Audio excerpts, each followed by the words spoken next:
Hey, this is Rick Watson. It's Friday, December 1st. This is actually the first time you're actually allowed to put on that Michael Bublé playlist and not feel embarrassed or ostracized if anyone hears it.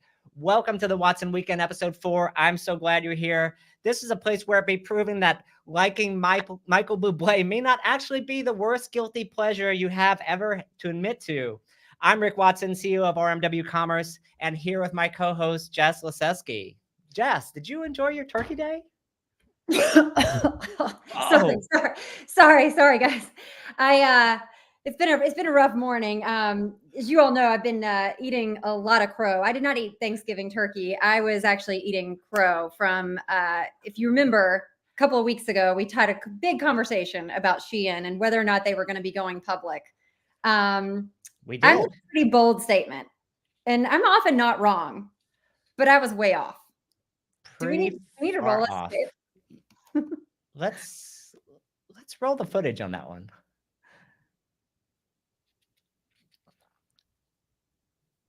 Yeah. So basically we're having a little technical difficulties here, but the footage that we would show here would be a recap of me saying Shein over and under 18 months of going public or not. And I picked Rick, what? Over. Yeah. And I was off because what happened 2 weeks later? Literally 2 weeks later, then what happened is Shein filed confidential to go public. One of us, not saying which person, bet that Shein bet the under. Mm-hmm. Yeah, it wasn't me. I went over. I thought they were going to have a much tougher time getting through the political environment. Then clearly they're ready to roll. They're ready. No one cares about this. And so I'm, look, I mean, this not just in the first victory, one victory in 4 weeks. I think that's exciting. Are we going to keep it like a tick board? See what happens? Yeah. Okay. All right. We'll add this to the tick. However, the fat lady has not sung yet. Okay. The ticker, they have not rung that little ticker bell. So we'll see. We'll see, right? Rick 1, Jess 0. Okay. Here we go. So what else have we got lined up?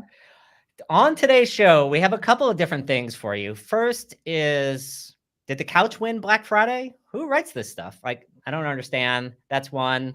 Second is the flight of the aggregators. Thrasio rumored to be considering bankruptcy. Surprise, surprise, or not?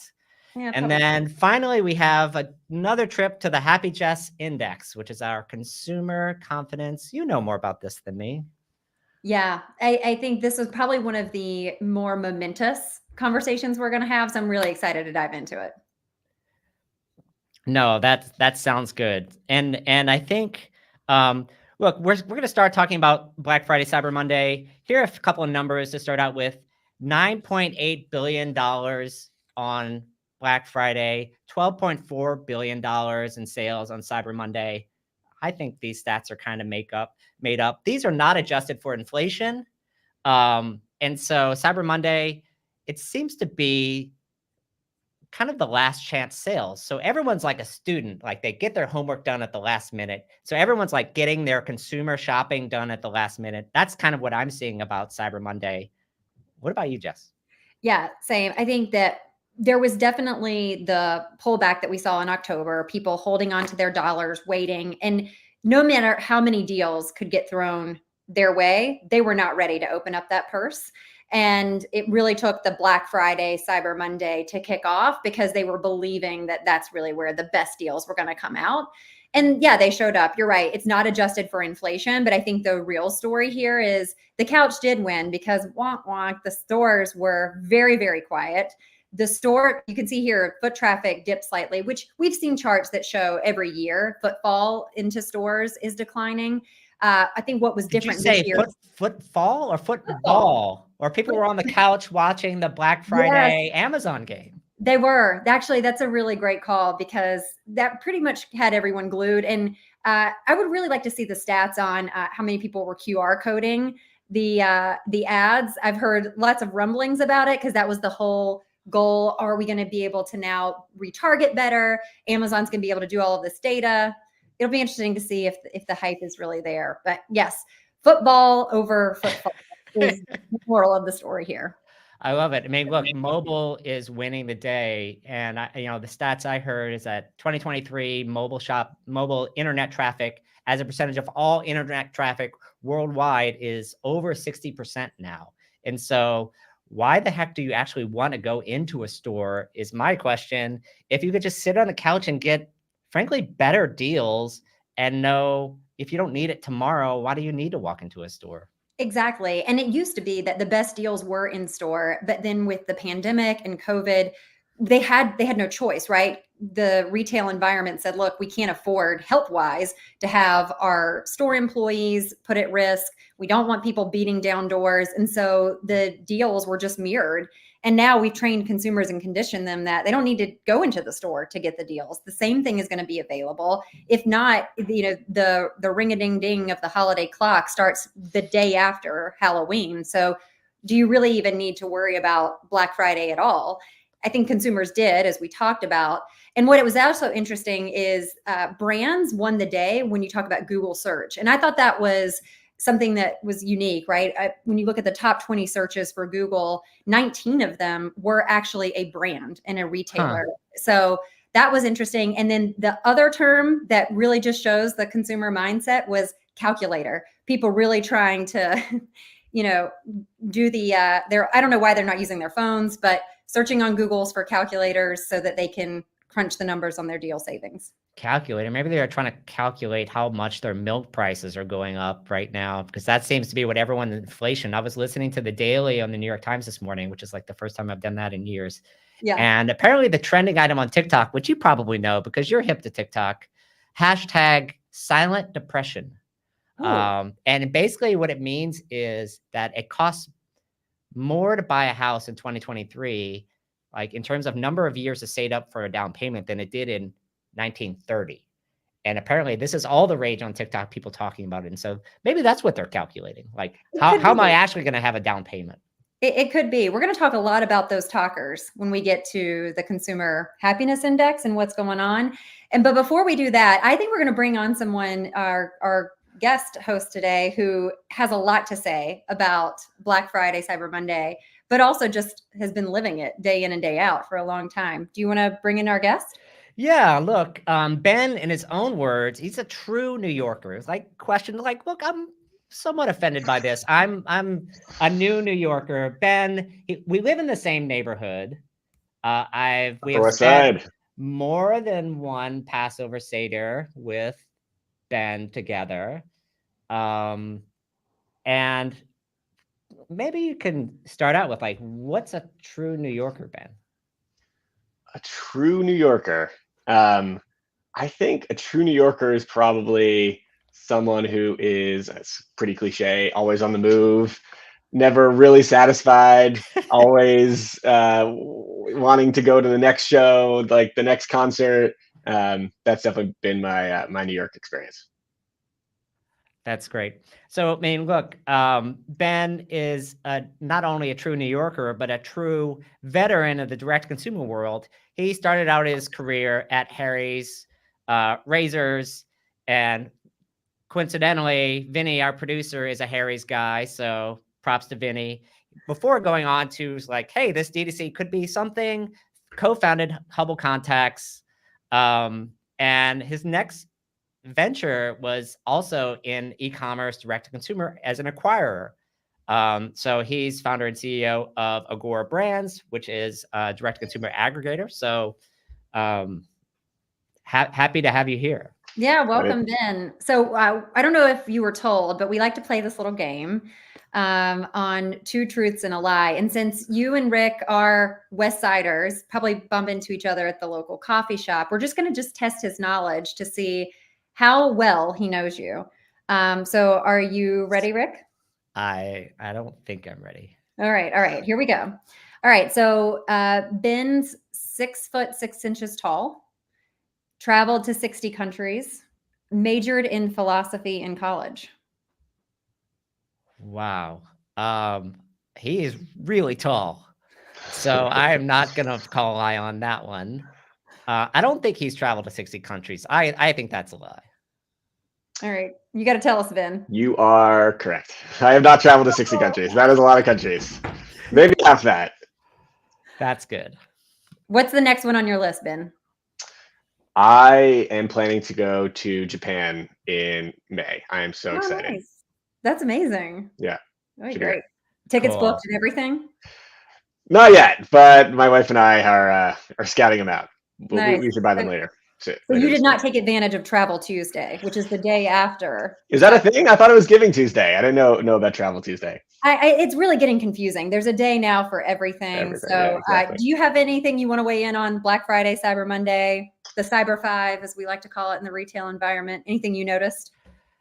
Yeah, I mean, I think it was great to see. I know Shopify was really excited about the fact that GMV increased a lot in the portfolio. I think they had the Sphere was like their, showcase for all the sales, which was really cool. I like that a lot. Do you think they can see that in space? I'm just curious. Like, does the Can you, or is that a question, or I didn't know that?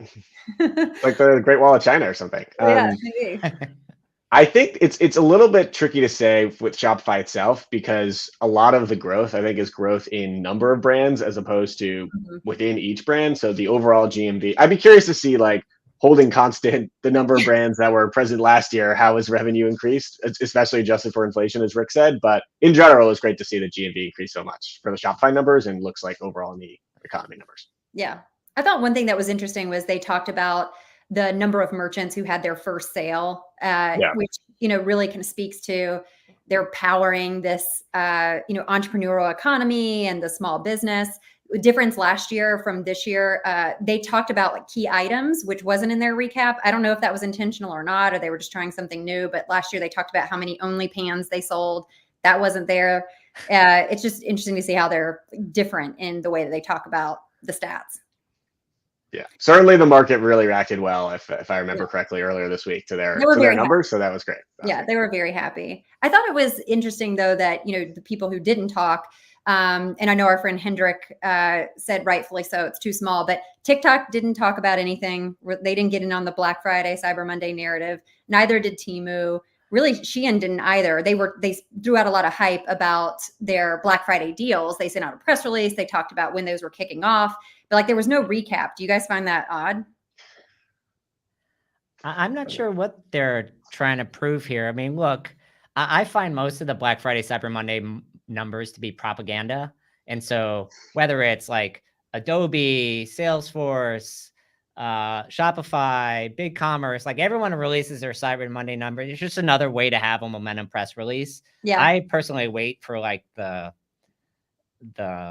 MasterCard spending pulse data. I haven't seen that for Cyber Monday yet. Everyone's saying Cyber Monday was bigger than Black Friday, which obviously I agree because of that sort of student syndrome we were talking about before. It's like the last time to get good discounts. So I'm excited to hear where that happens. But I think, before we do that, would love to talk a little bit about getting into our first topic, which is direct to consumer versus Amazon, the Amazon aggregators.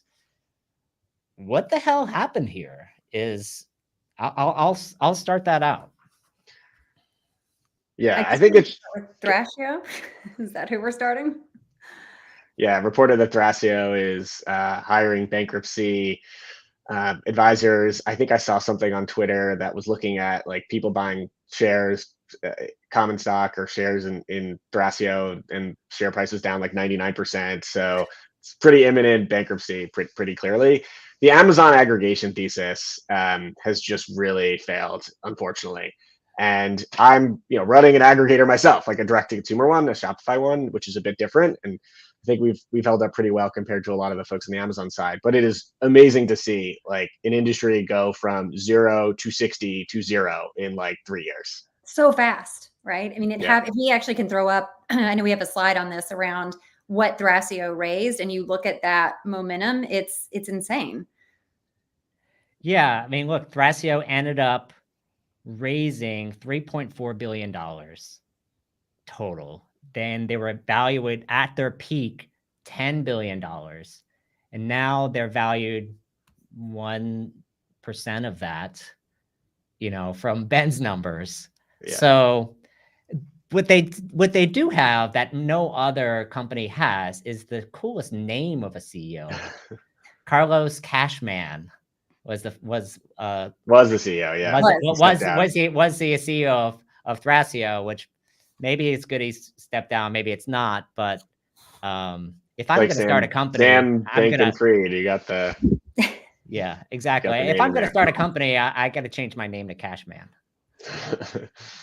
Well, he could bring in the cash. He definitely had no problem raising. It came down to making the cash. And Ben, what was like some of the challenges that you see that's hurting the profitability? You talked about the investment, the thesis not really playing out. Where do you feel like it fell apart for them? There's so many reasons. I think the overall idea of buying profitable businesses and aggregating them and having them be worth more than some of their parts, 1 + 1 = 3. I think that makes sense. And aggregation has been done in many other industries and other categories. So I don't think it's an inherently impossible thesis to make work. I think the issue is, one, brands were purchased for, it started at like 2 to 3 times EBITDA. But after Thrasio had some success, after the pandemic happened, there were like 100 aggregators that entered the space all at the same time. Multiples were pushed up to like 5 to 7 to even 10x EBITDA in some cases. And it's really hard to make the math work at those valuations.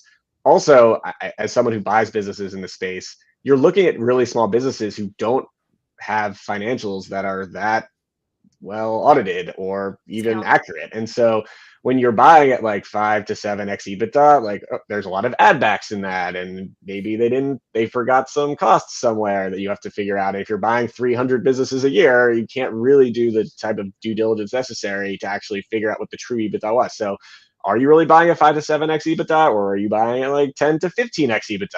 I think it's probably more the latter. Now you're buying, as you said, Thrasio raised like $5 billion. I think $1 billion of that was equity. Most of it was debt. The debt when you are buying businesses, when interest rates are 0% in the economy, you're probably paying 5 to 6% in real terms or nominal terms. That went up to 15 to 20%. And so you're talking about buying a business at like probably 10 to 15x EBITDA. Your interest rates went from 6 to 15%. The pandemic obviously ended, and so much of the growth of these businesses, and even in some cases their existence was from COVID. So you had slowing growth, in some cases falling revenue and profitability, rising debt, people in expectation of being able to continue to buy hundreds of businesses, built huge teams, so you have growing G&A. It's just like everything went wrong at the same time. Confluence of factors took Thrasio down. Yeah, I mean, it's interesting. I mean, Jess and I spent a long time at Channel Advisor, so we've seen marketplace businesses going back to 2000. The second I heard about an Amazon aggregator, I thought that this is going to be a disaster, because you've seen so many Amazon businesses. You do one thing wrong, a competitor reports you, you violate some policy, your whole business could die tomorrow. And if you're an investor buying that, you can't do that to a retail store. You can't do that unless you do something really bad on a D2C website where Google, delists you or something like that.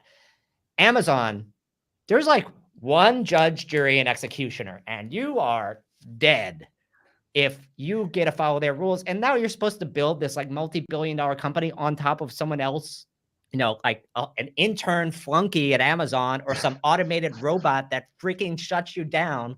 What the heck? Like, how could you build a multi-billion-dollar business on that? I mean, it just seems like. And on top of that, how quickly are the products that are top sellers either they're copycatted, right? We've already talked about Allbirds and how many different versions of the Allbirds shoe exist on Amazon. So you're buying this business because these are, top sellers. Amazon could easily compete with you, or some seller in China can compete with you. So realistically, the thesis also of we're buying these businesses, they're profitable and they have these great products. They don't have great products in some cases, or they don't have like long withstanding brands, to your point, Rick. So they're easily replaceable. They're easily interchangeable. And the other part was, hey, if we buy all these businesses together that have similar types of audiences, we can cross sell, we can grow. We're going to have the dividends or the benefits of the, where rising tide lifts all boats, but that didn't play out either. Yeah. I mean, it's an interesting thing. I was listening to some of your comments in the last few weeks on Tim Richardson podcast, Ben, and you talked about sort of the next generation of e-commerce, like direct to consumer 3.0. What are some of your elements of your thesis that, like, okay, we went through, obviously early days of e-commerce, we went through the direct to consumer revolution, which was, look, at least partially fueled by easy money. And then we went through the aggregator revolution. Like, what's the next wave from your point of view? Yeah. So I think my thesis is more about VC-backed e-commerce. I still think there is a big opportunity for bootstrap businesses, whether they're whether they're on Shopify or on Amazon. If you build a brand over time and you spend years and years having great product, great reviews, like great creative, you can build a very profitable business. Right. For venture-backed businesses, though, I think D2C 1.0 was sort of like the Warby Parker, Allbirds, Casper revolution. Unfortunately, that has not worked out for investors. I think they realized that this thesis didn't work out so well, and so there was a pivot to, instead of starting businesses, let's buy the bootstrap profitable ones, and and we'll be able to deploy capital that way efficiently. At least on the Amazon side at scale, it hasn't worked out for the average investor. I still think Agora will work out, but in general, that hasn't been a good thesis. I think in the 3.0 of this is going to be getting back to the roots of what venture capital is supposed to be for, which is building something with upfront fixed costs that you otherwise could not build. So if let's say you're building a D2C business, if you're just going to Alibaba and getting a product that anyone else could replicate, and you're using the dollars to spend on marketing or an inventory, that is not a good use of venture capital. If you were instead taking VC dollars, a much smaller amount, let's say like 1 to 5 million, and spending 12 to 24 months in R&D to build a really unique product that no one else can copy easily, that I think actually makes sense. And I think VC-backed e-commerce will be much more product development focused and brand focused, as opposed to using the dollars to grow fast for its own sake, or to buy inventory or spend marketing dollars. Got it. And do you think that e-commerce 3.0 should follow VC 3.0? I think it's possible to build a brand without having an incredibly distinct and unique product that's bootstrapped. I think you're going to top out, though, at a certain scale. I mean, once you get beyond like 10 or 20 million of revenue, as Jess said, like someone else is going to see that you have success either on Shopify or on Amazon, and someone else is going to copy you, undercut your margins, and you'll be sort of fighting for scraps with everyone else who's seeing success. But I still do think there's an opportunity to do that. And let's say you build a $10 million revenue business that's pumping out $1 million of net income. That's still a pretty good business. I don't think that's a venture backable business, but that's still a great business for someone who's bootstrapped. Yeah. But if you want a VC backable business that can get to a real scale, you're going to need some sort of product moat. And I don't see that. Yeah, I don't think we're going to go back to the old type of VC backed e-commerce. They just realized it doesn't work. Yeah, I was talking to a friend in the industry in VC, and he was saying, though, that there is capital to invest, but everyone is so cautious now, given the environment, right? No one really wants to get burned. So we're back to the squeeze element. And so what happens is whenever there is a business that matches that profile you mentioned, Ben, so many people are on it, right? Because there's not that many gems out there. And they're, able to get a term sheet with like 15 people trying to weigh in. So I wonder, like, how are people finding these businesses? Where do they find them? How are they getting discovered? And do you believe that like there is enough even businesses out there for the capital that sits to capture the investment? No, I know, but I don't think this is true in e-commerce only. I mean, there's Yeah. been such an influx of venture capital across the entire economy. Like VC has grown what 10x in the last since 2010, I think. There's just a certain number of good ideas in the like in the world based on new technological developments. Eventually capital is not going to be deployed on things like fundamental new technology, even ChatGPT, which I think is obviously a VC backable business. You're spending a lot of fixed dollars up front to build a great product, and eventually dollars are gonna spread to other places where they shouldn't be. But look, LPs are not irrational. VC returns have, and I think will continue to come down tremendously. And I think there's going to be an outflux of money from the VC space into other forms of capital. Outflux of money from VCs. I'm hearing that the VC industrial complex could collapse like aggregators. Yes? No? Yeah, I think so. I mean, it's hard to say. I think the aggregators collapsed so quickly because they had debt, and so there was sort of this actual pressure of debt providers requiring them to pay back, which broke them. I think the VC, the changes to VC will be slower. I think people will raise funds, much less frequently and much smaller ones going forward. But there still is a lot of dry powder out there, so I think it's going to be like a 5 to 10 year process. Yeah, no, I agree. I mean, look, I think I think this is a good wrap for this segment. We can move on to the Consumer Happy Jess Index. I'm excited to talk about this. If you have comments about how your Black Friday, Cyber Monday did, how do you think the consumer is doing? Enter them in now. What do you think, Jess?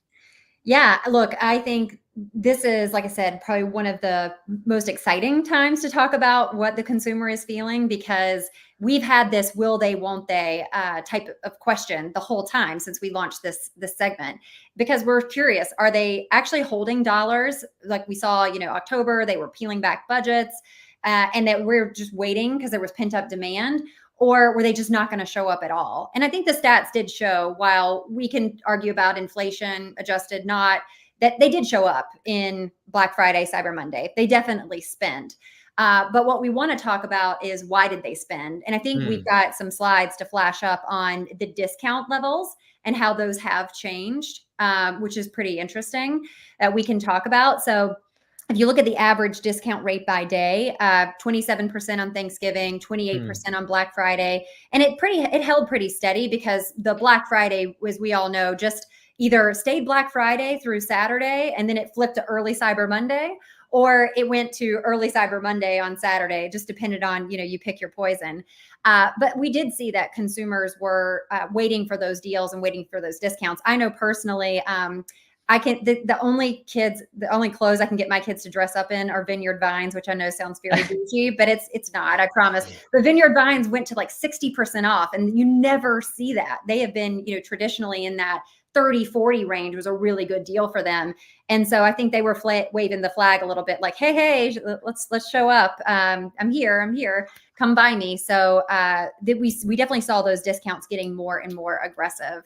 I think something else that's interesting is we're in this state of a mix of consumer sentiment. So there've been these studies about emotion leading up into the holiday, and there were a 494% increase in angry sentiments about Black Friday. But on the flip side, there were 50% of consumers, if you look at the Google Ipsos study, who said they were super excited about Black Friday.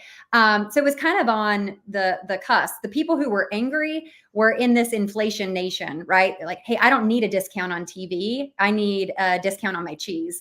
And so when you talk about the talkers, Rick, that was really a sentiment that was pretty permeated throughout the site. You saw lots of videos about people saying, I don't want a discount. I got 5 TVs already. Just give me my milk.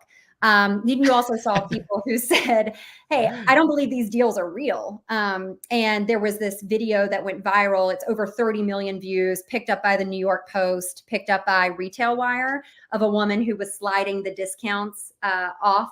So she would kind of flip the chart and say, here was a TV. It was like $494, but guess what? It was $494 5 days ago. So was it really a Black Friday deal? We in retail know we launched these a lot earlier, but the consumer is expecting that slash price. And so I think that was another kind of sentiment aspect. No slashes. Yeah, no slashes, just dashes. Yeah, that's the best I can find. But what are you guys thinking? Something that I'd be really curious about, which is almost impossible to measure, is not just to your point about discounting.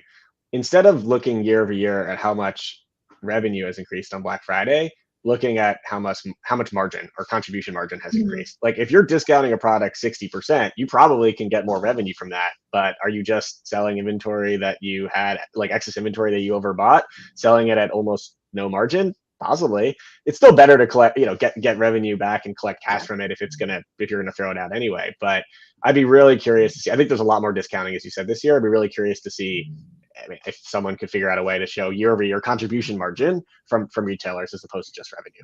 Yeah, I think you've given us a good tip, Ben, for what we could do on as we look at the earnings, right? Because that's really where it's going to prove out in Q1 is where did earnings shake out? What was the contribution margin? And everyone has been flagging, except unless you're Shopify, hey, we're going to be soft, or Amazon. But it will be interesting to see how that shakes out and where does the contribution margin land? Like, were people just raising their prices and then they're able to make the discounts look better? Or did they actually have to discount to hit a certain price point and be competitive to get the customer to buy? Yeah. And Nick Kaplan has a good comment in the chat. The consumer is in control.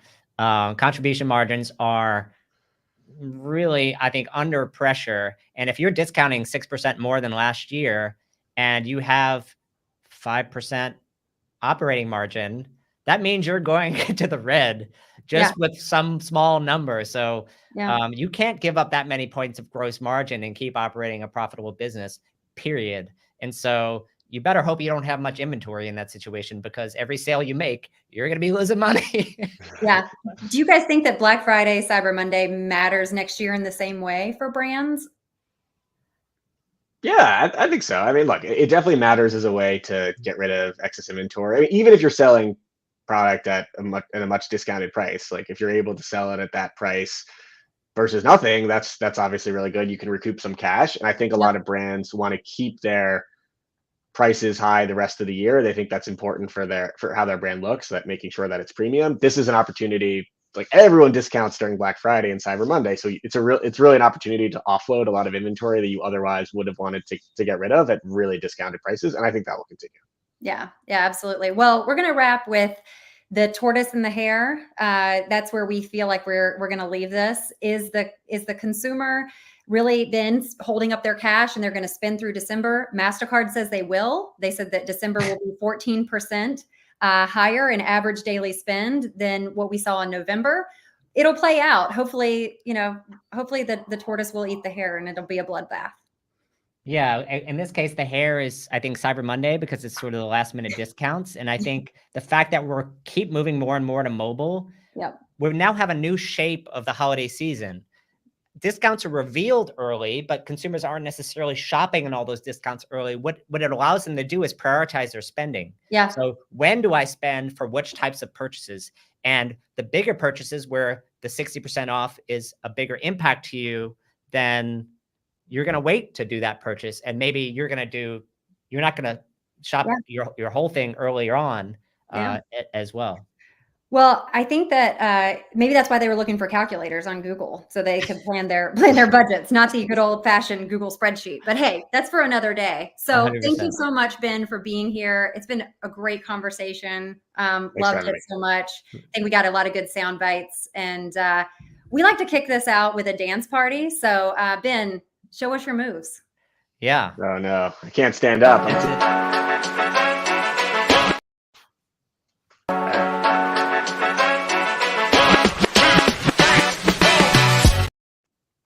Wow, I didn't. It continues on.